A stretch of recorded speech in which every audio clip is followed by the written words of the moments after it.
Oh, I'm broadcasting, sorry. Um, for this week, um, I have put up a couple of videos, actually 4 videos technically, plus this one. Yes, it makes 5 videos. But what I want you to watch is Temple Grandin, which you probably have heard of. If you haven't, I'm not going to say too much because you'll really enjoy it. Temple Grandin, and then we're going to have a set of videos, about 40 minutes each. Do you speak American? And I'd like you to watch all 4 of these. Now, you don't have any reading to do. There's no homework like reading or books or anything. And but I do want you to react to the Temple Grandin and do you speak American? Would these be useful in your class? Would they, how do they impact you in terms of Temple Grandin, which talks about autism? And then the other 3 talk about really funny things about accents.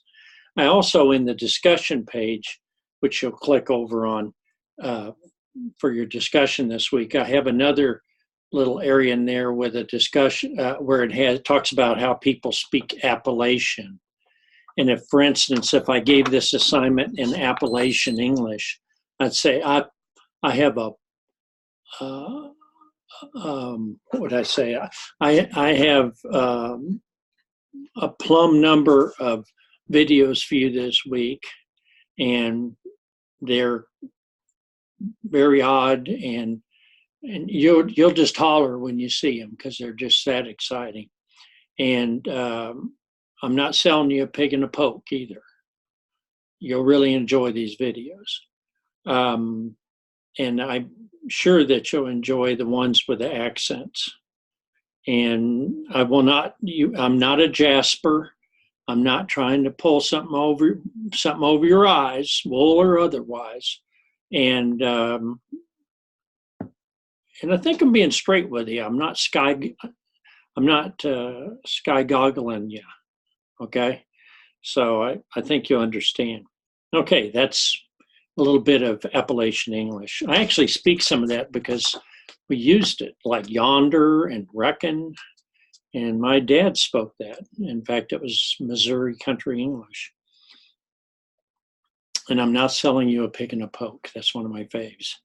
Anyhow, I like to watch these videos and then respond to them. And then the one other thing I want to remind you of is I put it back to the 29th of September. That is this this paper on your culture. And I gave you a sample of one, but not necessarily a great sample. Don't look at it and say that's an A paper, because it's okay. But I put in here, I'd like you to think about that video or that PowerPoint I shared with you about collectivist attitudes and attitude about nature, and talks about different aspects of what culture is. I want you to talk about the culture of your hometown, kind of like a follow-up to your culture map.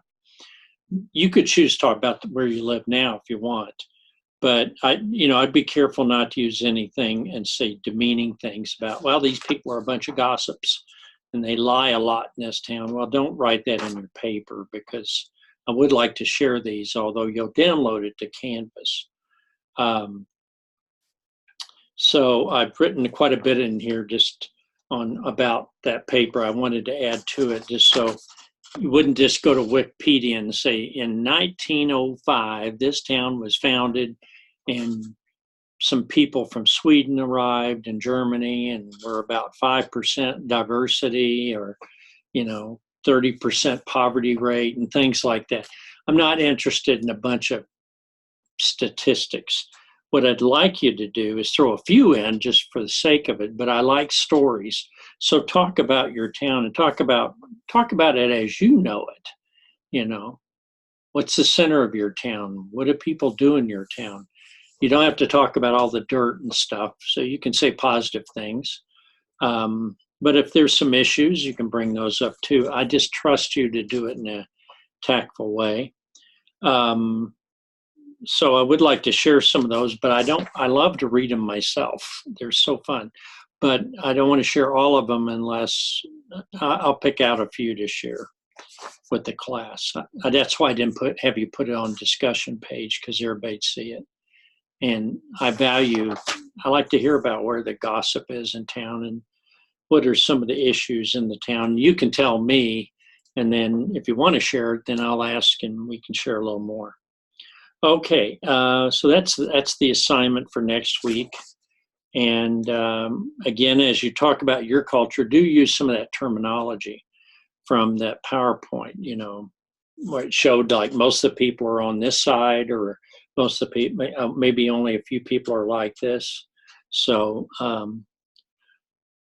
food, clothing, fashion, what's up in your town? I mean, is wearing overalls cool, or is wearing overalls old school? Are women, how are women treated? You may be so close to it you don't even see it, but it's interesting. Every town, if some outsider comes in, they detect very soon that things aren't quite the same as they are in other places. There are differences. Now, if you happen to be in this class and you're living in Japan or China or Hong Kong or one of those wonderful places, then you're going to have a really different description of a culture. It's going to be quite different.